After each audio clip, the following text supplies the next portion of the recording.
Welcome to the Freddie Kissoon Show. All I'm saying, next time, bring the evidence. All you do, you come here, all the corruption. How come just here. Next time you come here, bring your stuff. I am not talking about that. I'm talking about you in 2024, December, saying there's corruption. Bring it. Let me ask you this question. I would like to ask the AG to propose legislation for what we call small claims court. There are lots of poor people, to an example you just gave, that they have issues with others and sometimes with large firms, but the lawyer fee is greater than the fee you're claiming.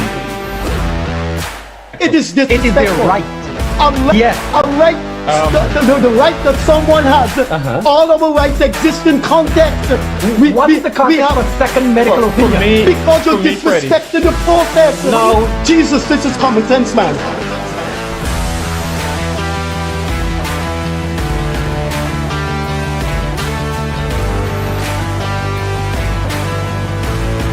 Any situation which you seem to do, you're just dealing with Afro-Guyanese issues.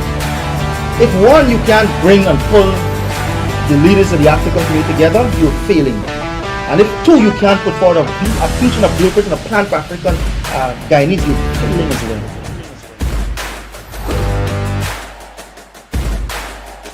Pleasant Friday evening to you. This is the Freddie Kissoon Show with Leonard Craig. We are coming to you from the iconic Promenade Gardens. We've been filming here for a couple of weeks, well, maybe more than 6 weeks. And there's something I found out about the Promenade Gardens that is completely and absolutely unacceptable. If you haven't been to this garden, it's one of the historic sites in Guyana, and it's a beautiful garden. Do you know for the past 2 years, there are no washroom facilities, none. Absolutely no facilities in the area of wanting to have a call of nature, wanting anything to do with that. Now, the city council owns the Promenade Gardens, and it's maintained by the Republic Bank, which is just opposite the gardens. But how could you have we've been filming here, and we see couples come, they bring their lunch. We see the last time we were here, we saw 5 tourists coming our way. How you could have a garden so lovely in the 21st century, and if someone wants to use the washroom, there is none. Man, Guyana just defies logic. The Republic Bank maintains the place. How much money it would take to have washroom facilities which exist? Very nice washroom facilities exist at the Waterloo entrance, but it's been closed for 2 years. Could the government please do something about that? Now, for this evening program, Craig and I will do our analysis of some of the contents of Guyana. And I want to start with something that really lacerates my psyche. This, I'm calling on every Guyanese to get involved with this and stop it. Stop it. This is cruel exploitation, repression of ordinary people. I am referring to you to my today's Chronicle column. Today for Friday, January 23rd.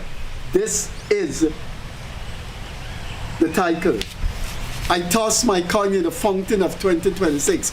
You know the colloquial saying, you toss your coin, it means you wish for things, right? So I toss my coin, and this is what I wish for.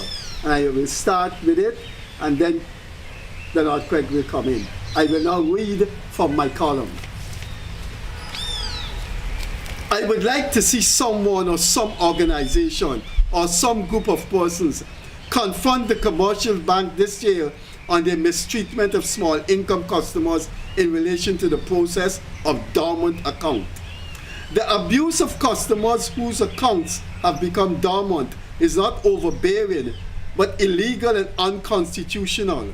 It is a horrible form of oppression by the commercial banks because the requirements the bank asks for to reactivate an inactive account is not backed by any legislation in this country. What the banks do is apply the anti-money laundering legislation to people whose accounts have become dormant, and it is wrong and unfair. I have written about this abuse so many times over the past 5 years that I confess I do not have the mental energy to confront this oppression any longer. Money laundering is a commonsensical thing. The movement in an account not backed by legitimate source of funding give rise to concern. In all circumstances, money laundering involves huge sums. At a commonsensical level, how an account that has no transaction over a 1-year period, or in the case of Nova Scotia, over a 6-month period, can arouse suspicion of money laundering and draw suspicion of money laundering. The word laundering denotes action. Laundering involves a transaction. Dormancy as a grammatical expression is the opposite with laundering. Dormancy denotes no action. It is a sleeping process. It makes no sense for the banks then to apply the anti-money laundering law in order to renew an inactive account.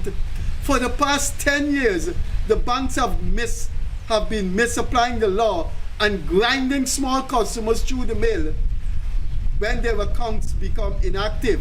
No one, absolutely no one in this country has shown any willingness to speak out against this atrocity, and it is an atrocity. I wish in my heart that in 2026 this abuse comes to an end. Before I move on, I would like to remind the nation what the Minister of Finance said last year. He explained that he was bewildered that the countries around the world have to subscribe to the same internationally framed anti-money laundering legislation. So he does not understand why there aren't the hassles in other countries that we see in Guyana. That was the biggest mystery in 2025. When you study it, the mystery stares you in the face. Why are the banks allowed to get away with this abuse? Leonard? I have spoken on this program several times regarding my opposition to many of the policies of the banks, and this is one that I support. I support you 100% on.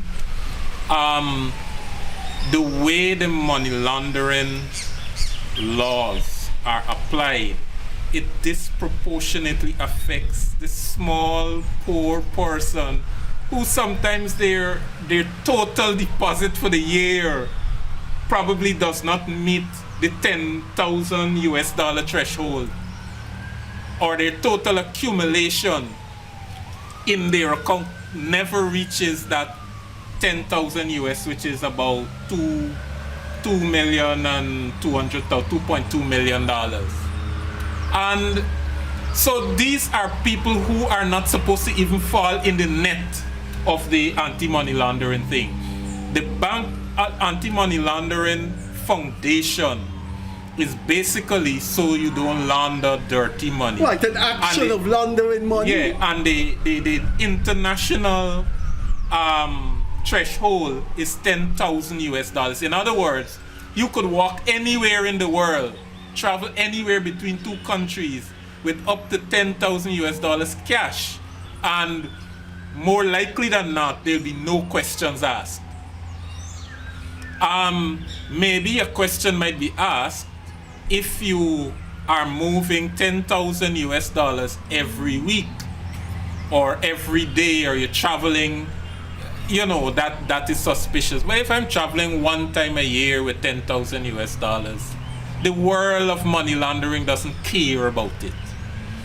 And similarly, those people whose deposit hardly meets 200,000, these people who want to get their salary through the bank, and by the time these are people who are waiting on a daily basis. Hey, You know if you get paid? You know if you get paid? Money in the bank? Money. As soon as they hear money in the bank, it's a long line and they take out their money and go on and do the necessities of life. These people ain't got no idea how to launder money. These people have no idea how to launder money. And the people who got the idea and the connections and all of that is having an easy time in the bank. My point is this, that this thing has got to be commonsensical. Some of these people don't even reach the threshold. And then if you have an account in the bank, and your account dormant, How as is Freddie that is related saying, to money laundering? exactly, your account dormant, it therefore means you have not been moving money, you have not been doing anything. All you need to do is turn up with your ID and say, or the bank sometimes, some banks just require a deposit to get your account active again. I met the finance minister and I was having a very interesting chat about other things. But because of the circumstances, I didn't get to raise this with him to tell him, man, you in charge. You said other countries don't hassle people under the same money laundering act. You know, I get abuse from people who say I'm a PPP person. Dr. Nigel Westwood called me a PPP attack dog. The editor of the Starbucks News say I'm a PPP lapdog. But I have no influence with the PPP. If I was a PPP activist, I would have gone up to my group that I belong in. I would have gone up to Freedom House and say, why don't you, as the ruling party, stop this nonsense?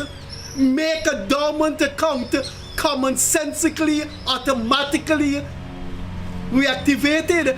Commonsensically, because there's nothing going on. Yeah. No, nothing going on. You went to Afghanistan to see your son. You went to Barbados to see your auntie. Yeah. And your money, you use the account and you don't carry your ID and get it. And make a deposit. And I don't understand why the government of Guyana and why no one in the ruling party cannot see the decent, the legal atrocity of this with the banks.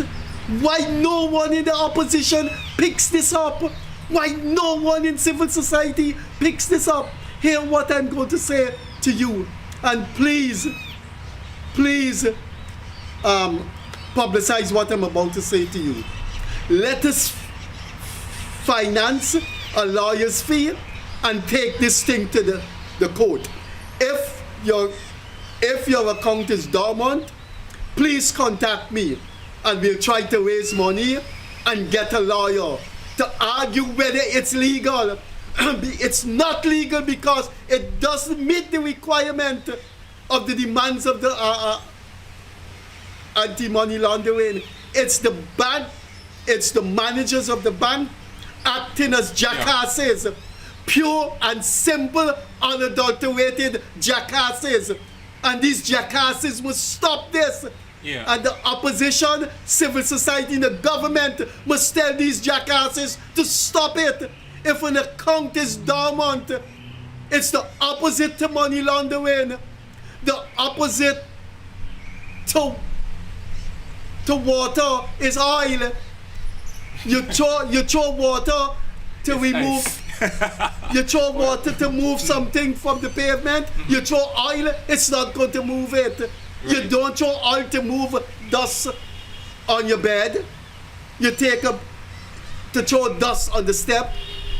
You take a wet cloth. You can't take a cloth with oil.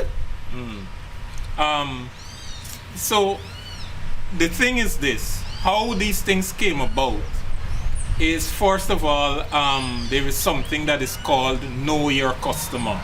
Now, in the past, you could have gone to the bank and the bank didn't have to know where you live and your name, your address, and that you exist in a physical person. And that caused a lot of people to hide criminal money.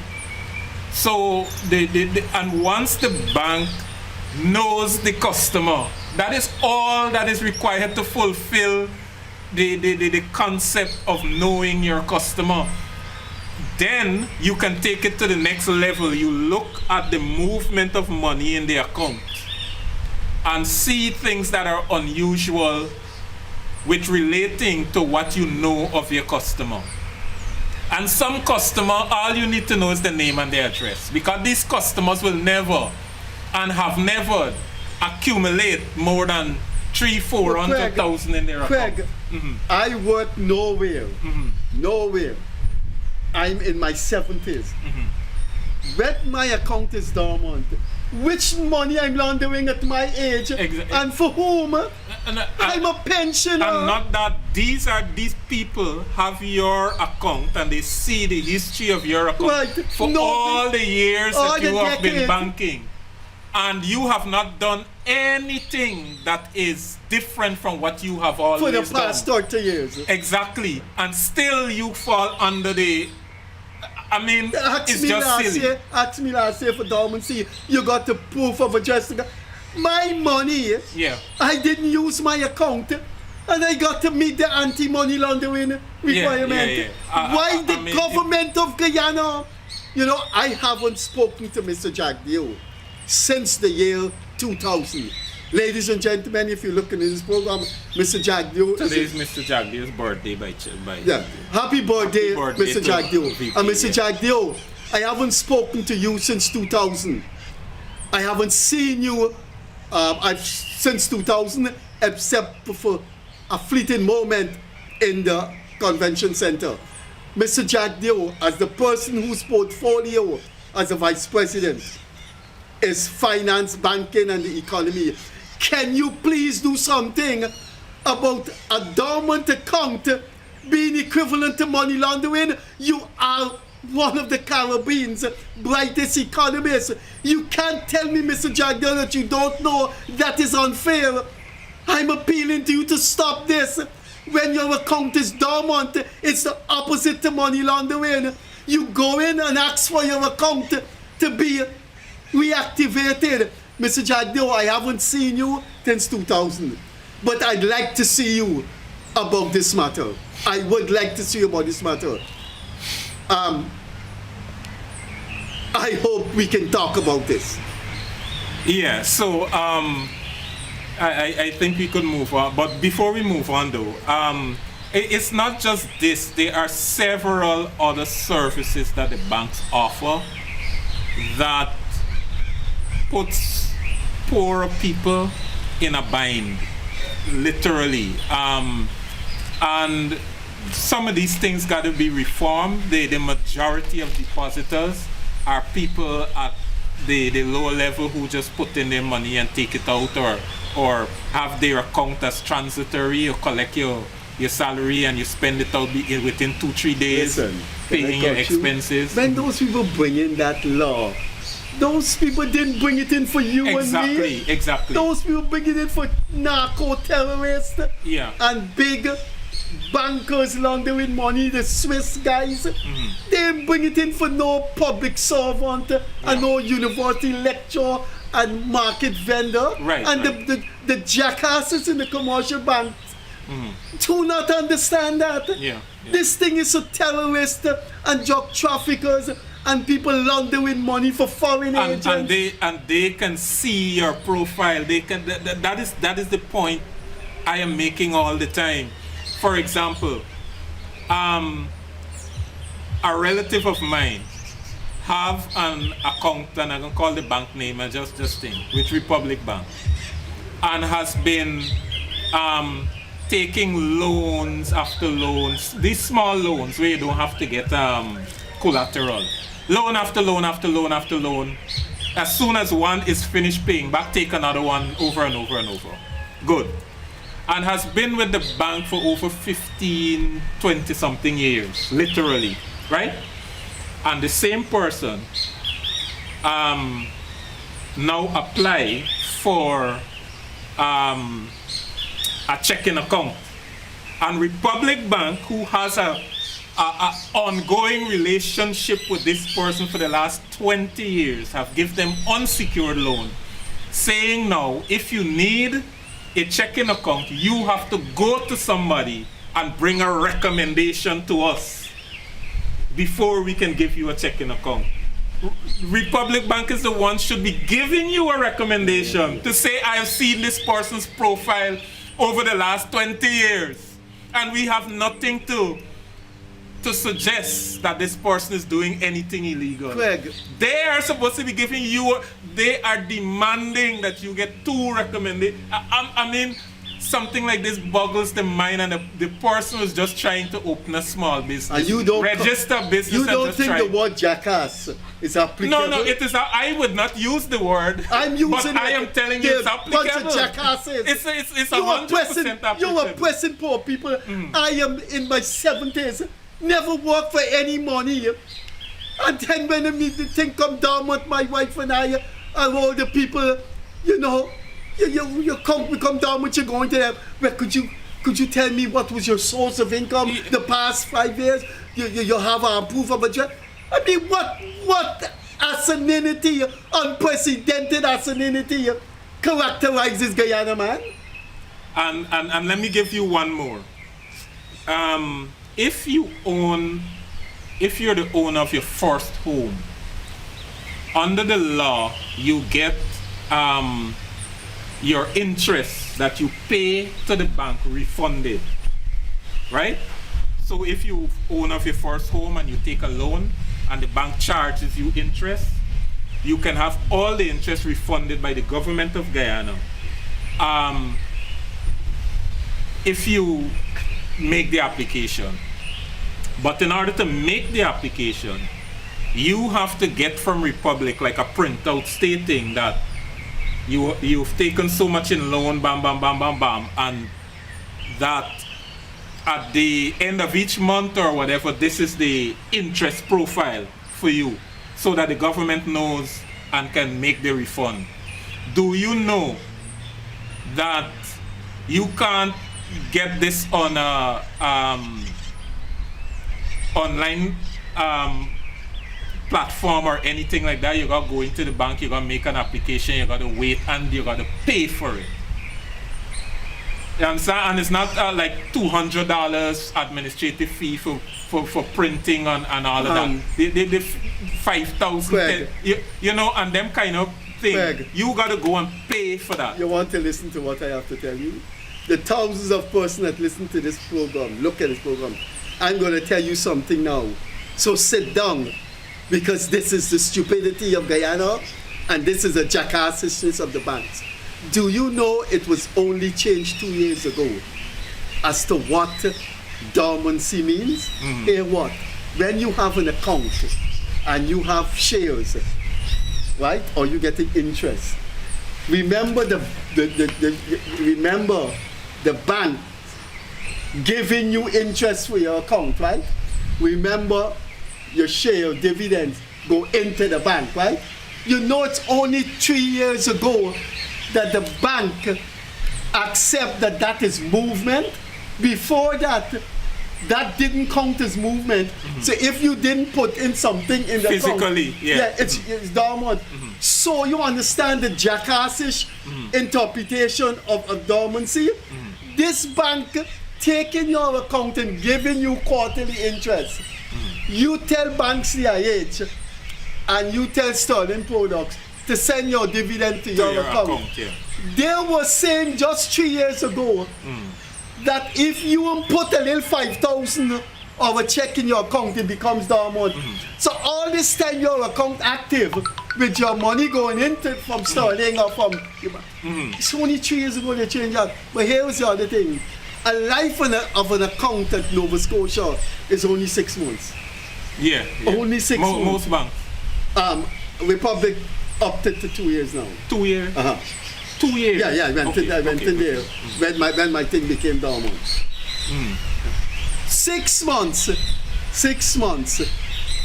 An account, you know how busy modern life is?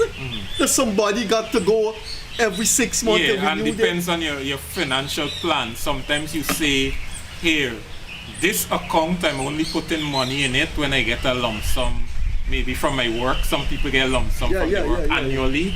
And they have a plan that, here, look, my annual bonus is going into this account and I'm not touching it.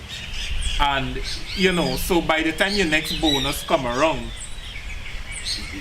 because you don't intend to trouble that money unless you have an emergency.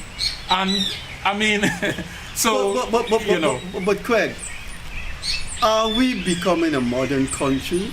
Craig, how a manager of a bank could see an account that has 5 million in it the past 8 years and just withdrawing, the person just withdrawing, and for 1 year the person didn't withdraw because they went to Afghanistan or they went to Greenland and the account become dormant. How a manager could say, well, we have to ask some questions and keep him? How could that manager be an asset to the world? Let me give you a quick. How could that manager be a useful person? Let me give you a quick one. I was in the bank, right? I was in a line. Are you looking at us and listening to us, of the viewers? And a lady was standing in front of me. She walked up to the counter, and she had quite a lot of cash. And because I was so close behind, and she was getting agitated, and voices were raising, I got to overhear that she wanted to deposit $10 million, but the bank wouldn't take it because she did not have immediate proof of where she get $10 million from. Fair enough, understood. So they are sending her out the bank with $10 million cash, say they're refusing to take it. Having overheard that, I stepped forward and I said, look, I can't help but overhear what's happening. Can I speak on behalf of this lady to your supervisor?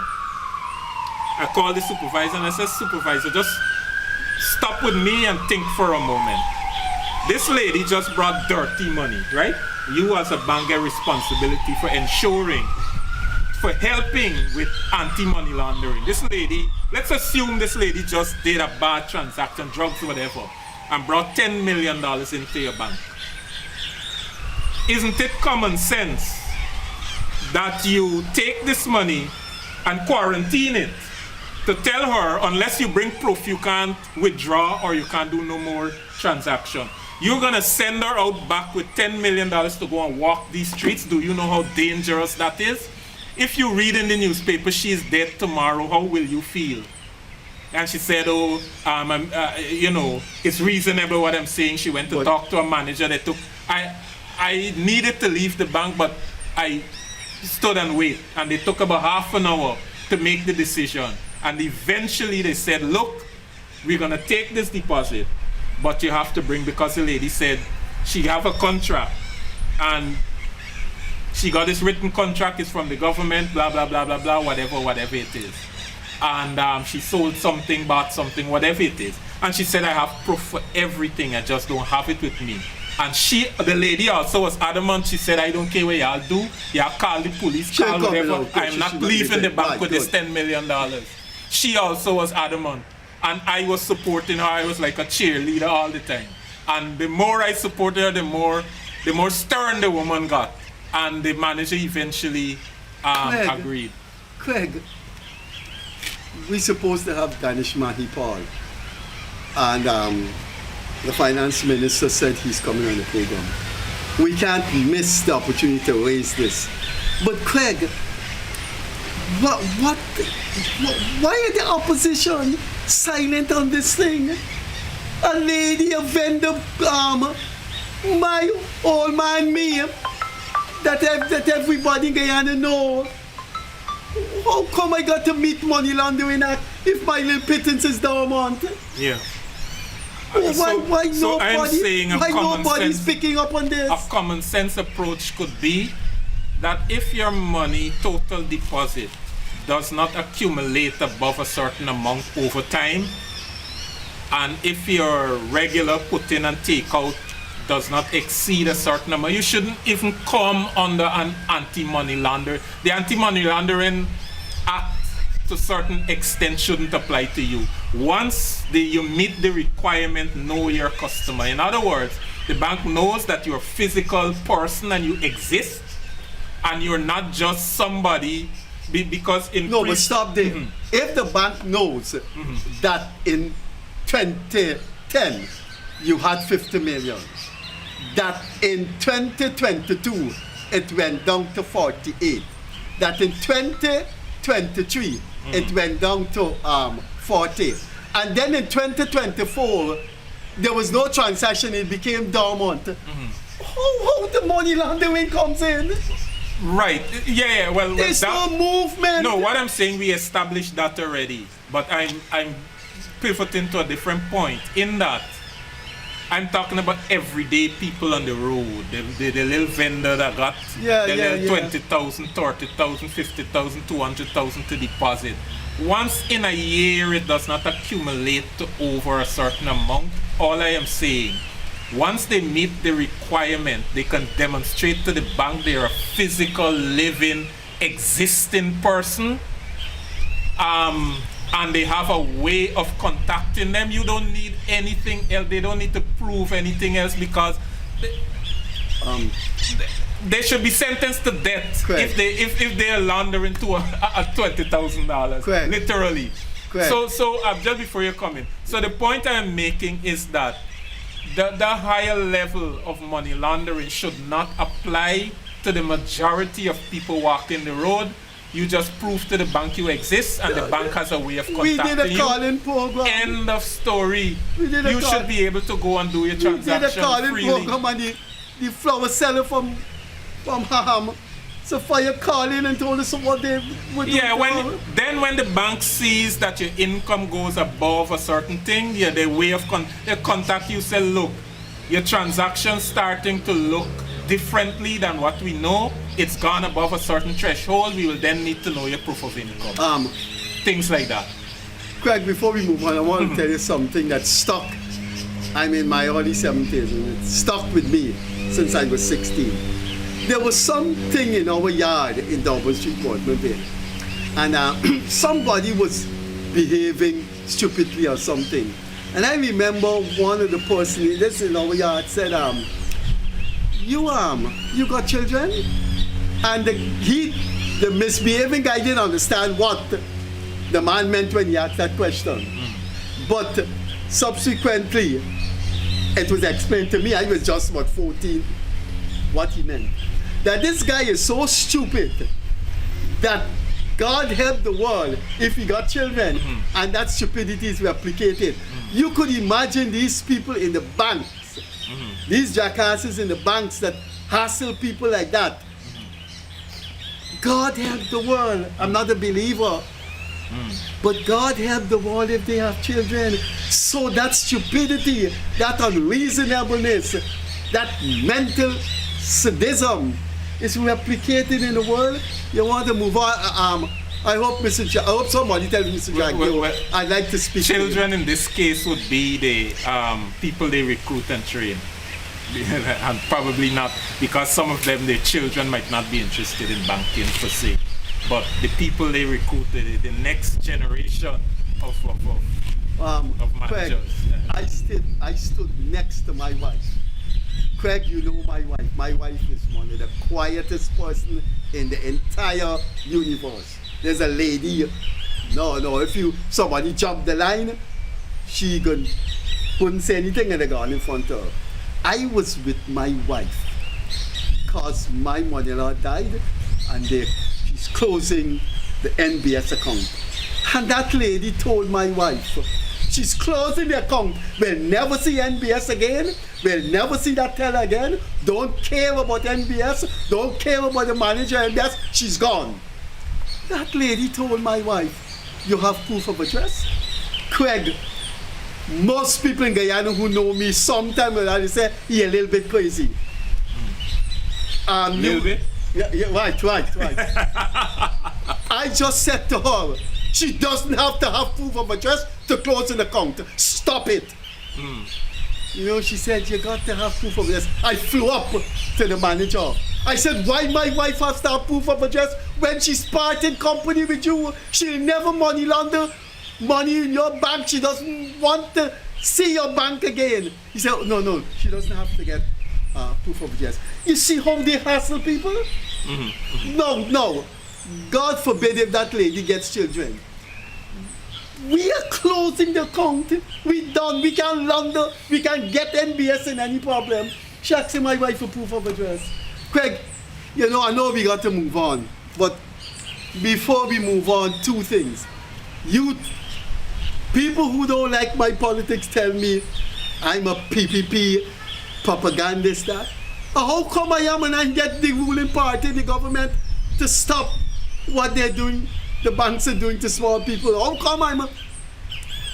And I haven't seen Mr. Jagdeo for 2020, but since 2000, and I like to have a word with him because despite the problems I've had with Mr. Jagdeo over the years, I think Mr. Jagdeo is a bright economist, and I think that he knows what's going on in Guyana. So if you see Mr. Jagdeo, please tell him I'd like to have a word with him. Craig? All right. I hope you get that meeting, and I hope you reconcile with Mr. Jagdeo. You just said you have your problems over the year. I don't know what the problems are, and I'm not interested. You tell okay, me. then yeah, that's past. That's but all, I hope you reconcile. That's all gone. One has to move on, and 2000 to now, that's 26 years. I haven't seen Mr. Jagdeo spoken. 26 years, right? In a small country like Guyana. I haven't spoken to Mr. Jagdeo. Okay.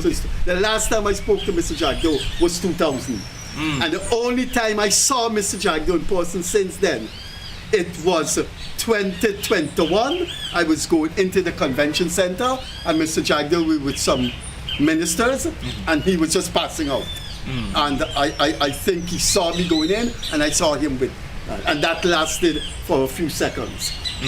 But I know we got to move on. But I would like to sit down next to him and ask him why they do that. And I hope you have other questions. No, I want to ask him if, as a vice president in charge of the economy, if he agrees that a dormant account has to meet the money laundering requirement act. I just want to hear him say that. And if he says no, I will then say to Mr. Jagdeo, could you please correct that as the vice president in charge of the economy? Well, let's move on. I don't want to move on, but if you want to move on. No, they have the thing that is brewing, and I'm sure people would want to hear our views on it. What's going on in Parliament. The Speaker made his presentation, and the election or selection of the opposition leader is set for Monday. I think Monday's budget day as well, I think. So give us your views on the whole election of the leader. We don't have guests on the program. Am I the guest? No, I'm asking you. I'm asking you now. There are two things about about this controversy, the opposition leader. One is I support Nadir and what he had to say about the Western but the countries. man also cussed out the... Okay. Right. He cussed out some... He cussed out the ambassador of Canada. No, but I am telling you this. I support the Speaker. These people come to our country, and they lay down requirements, regulations for us that they don't have. The Vice President of the United States said that the EU is anti-democratic, that they stop a man from running for the presidency of Romania. And the reason that the man was a front runner, and the reason they stopped the man because he was a pro-Russian candidate. And they said Russia was interfering in that man's party, meaning helping the man. And they never produced the proof. Now you have the EU people coming here and telling us, you know, no, the Canadian, the Canadian guy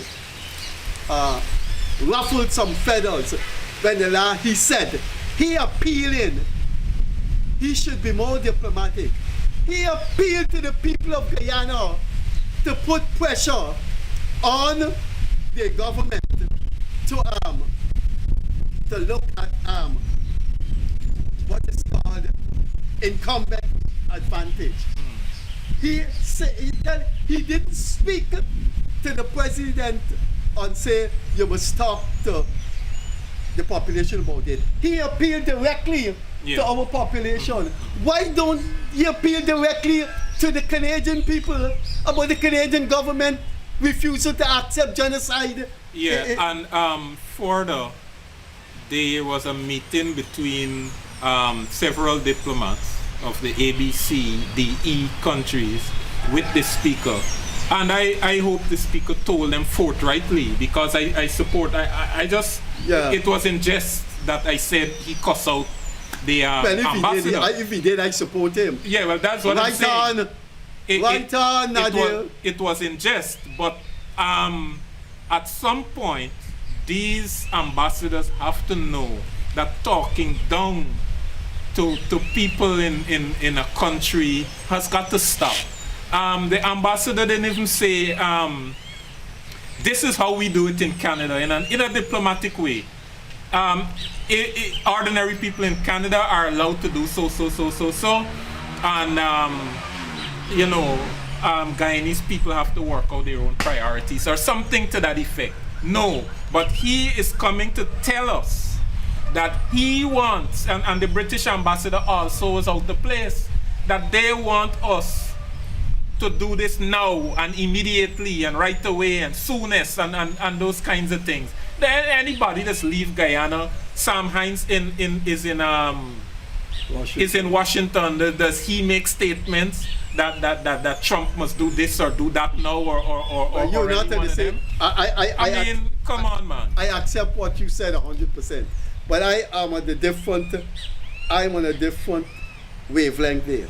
I am saying, when you are impeccable with your democracy, then talk to me. Talk to people. Yeah. You stop the man from being president of Romania. You seen genocide. You seen journalists, nurses being killed. That's not genocide. That's not genocide. And you come in here to lecture to us, abuse us, lecture to us, treat us like little children, when you are a perfect headmaster. Right. Or you could put it this other way. Let's say no democracy is perfect, but the things you have overcome yourself, probably tell us how you overcome it.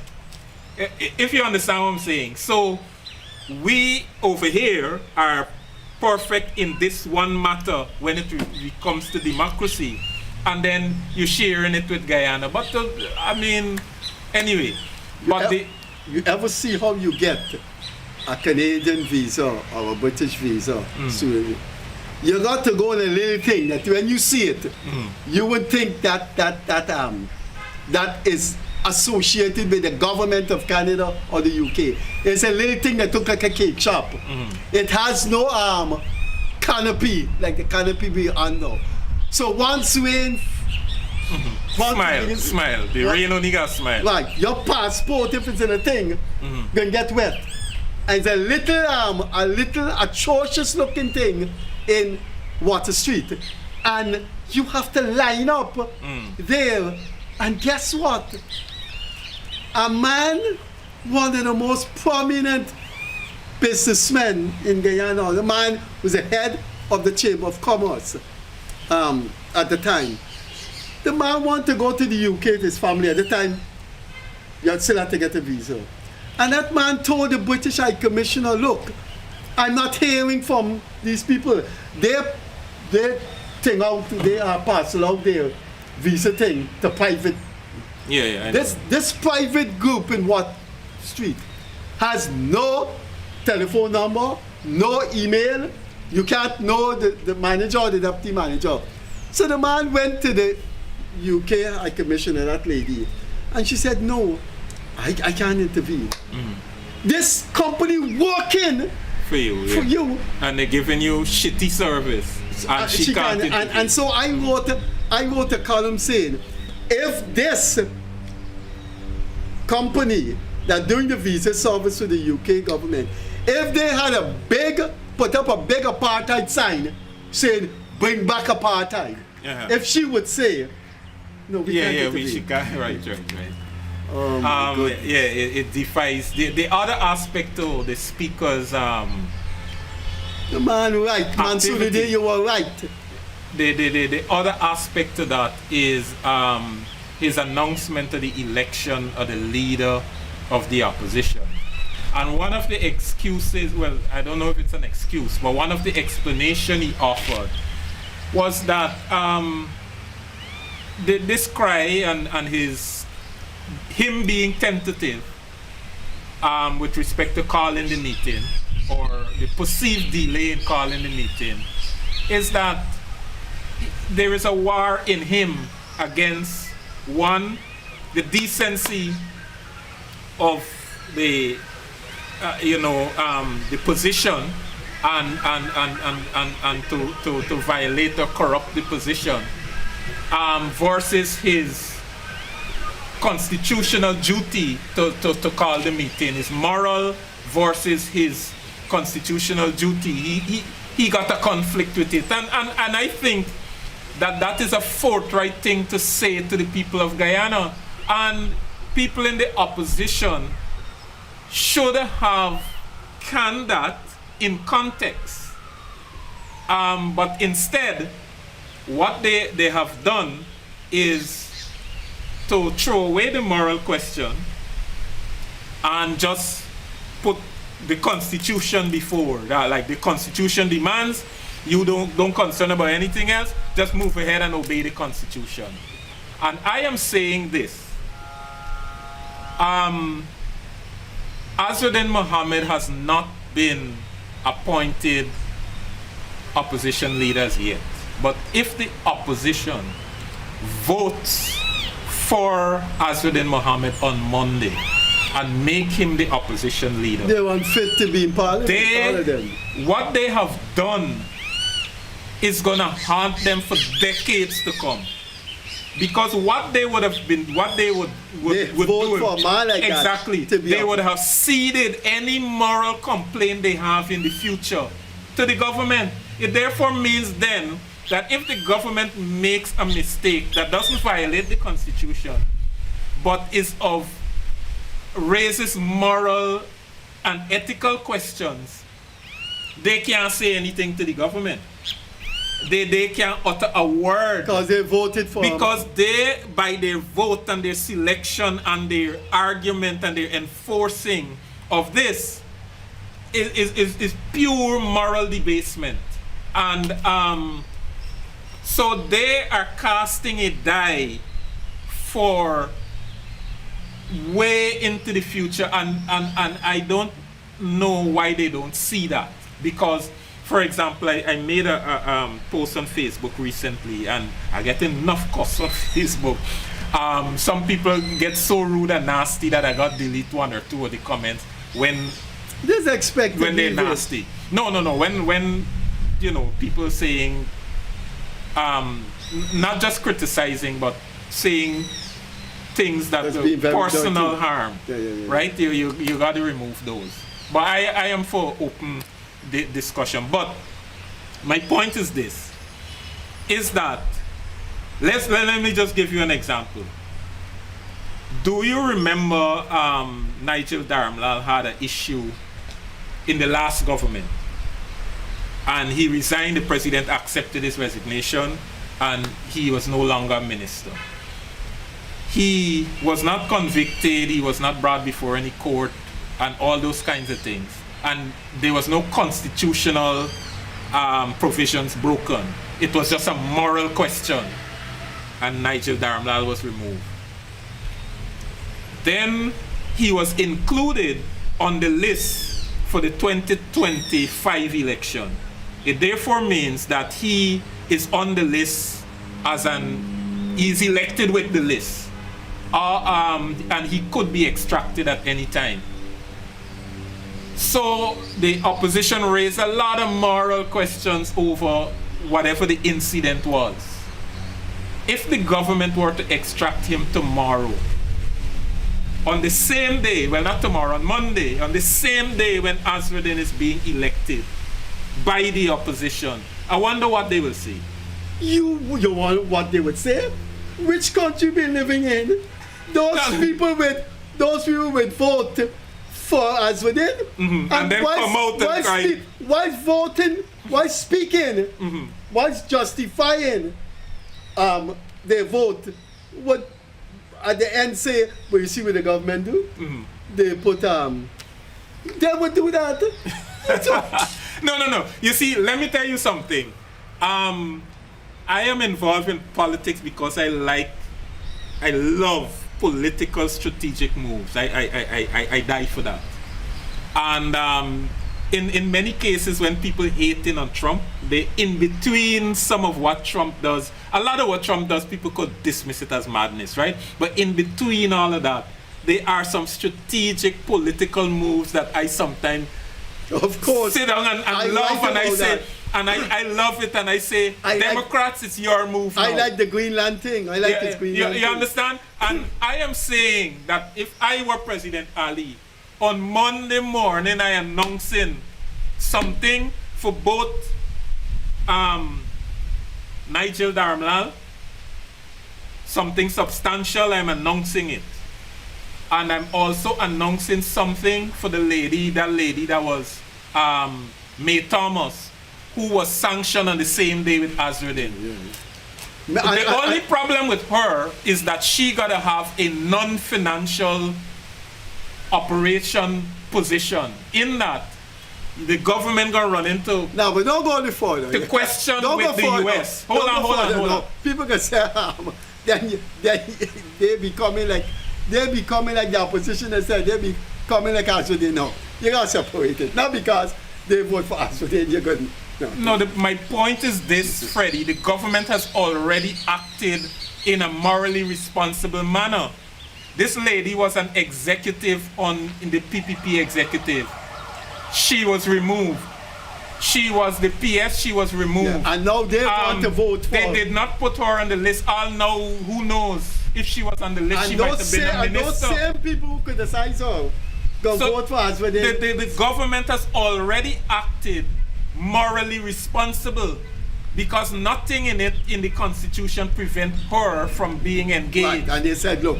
And the government has already acted in that way. And they distance themselves. Right. You understand what I'm saying? Yeah. But this woman has not done anything to the PPP as such, and still is part of the family, as I would believe, and probably working for her party in the background, which is probably what she should do, which is the morally responsible thing to do.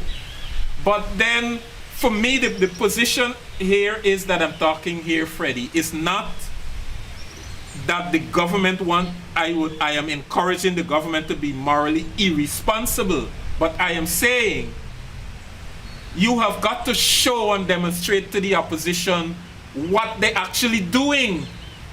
Put it plain and open in their face, announce a position for May Thomas that is not financial in nature, and let the moral pundits give them the whole. I keep telling you, those people are so barefaced. They will vote for Azruddin, and they will get up and say, Mr. Speaker, this man deserves to be in the leader of the opposition. And when they were about to take their seat, they say, I see the PPP appointed May Thomas.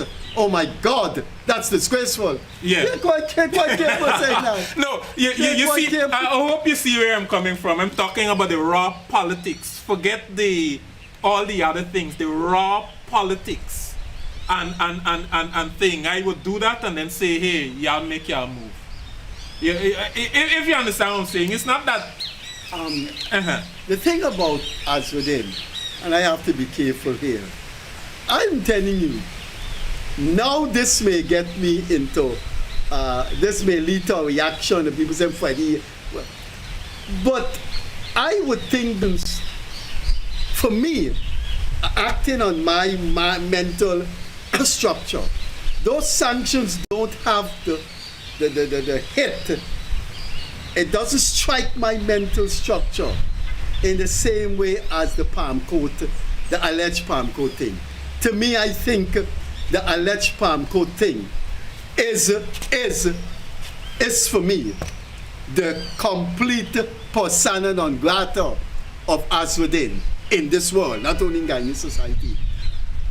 I don't want to say more because I don't want him to get some kind of publicity by suing Freddie Kissoon. Mind you, that the person who was fingered in the police force to have Has his visa. that person, well, not fingered, let me don't use that term, I take that back for Was it- whoever is watching. The person who Well, take is it back and alleged, apologize, though. Take it back and apologize. yeah, and I apologize, but the person who is alleged to have an association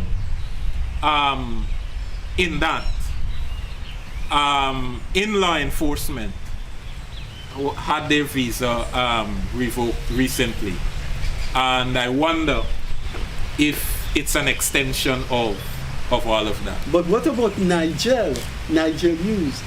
The guy who accused Azwadin of that alleged Was his client? was his client, and he told Nigel everything. Oh, okay. He Yeah. gave Nigel everything. He even said that the guy who did the act worked at Mohammed Enterprise in Lombard Street as security. Yeah, and he said the guy called him and threatened him, saying, "You're looking for me, why you're looking for me?" And Nigel Hughes has said nothing about that.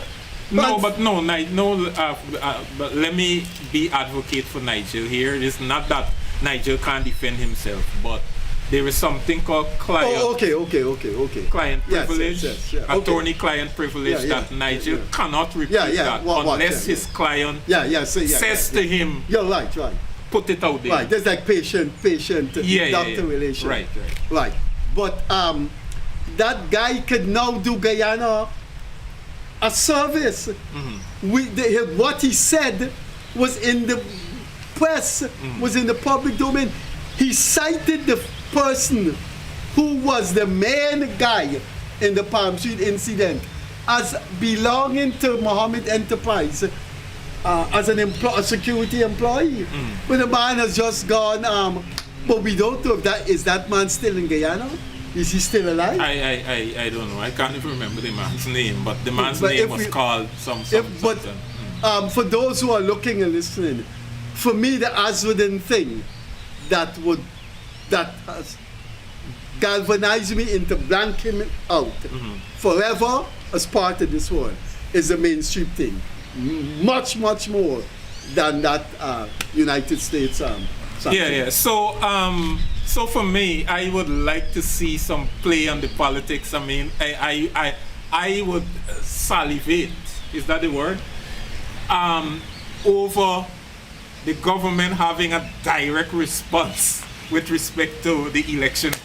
I would like to see a move, a strategic move, and see the hypocrisy of the opposition and all those people who were saying, Azwadin was elected, and because he was elected, you have to do so and so. Everybody on the PPP list was elected too, including, everybody else. So, But make your move, Mr. President. I'm telling you. I in for it. I'm telling you, they are going to vote. The PNC is on a self-destructive course, which will lead to obliteration in 2030. You know what I believe? You know what? I think all is set for Anil Nandalal. I don't know. You can't predict. Yeah, right. All is set for Anil Nandalal to be the presidential candidate in 2030. And I'm telling you, the PPP is quite likely may get a 2/3 majority. Now, hear this. I don't understand to this day why the PNC even wants to collaborate with with that leader.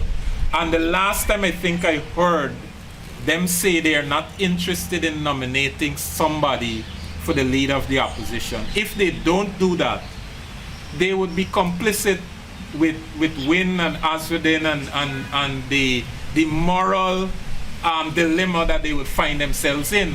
And I think what the PNC should do is nominate their own person and back their own candidate, and that's it. And why not call for secret ballot? I don't know if it allows. I'm not sure if the Constitution allows that. But if it allows for Something I gotta secret check. ballot, put up your own man, and I think people from Win is going to vote for a PNC opposition leader.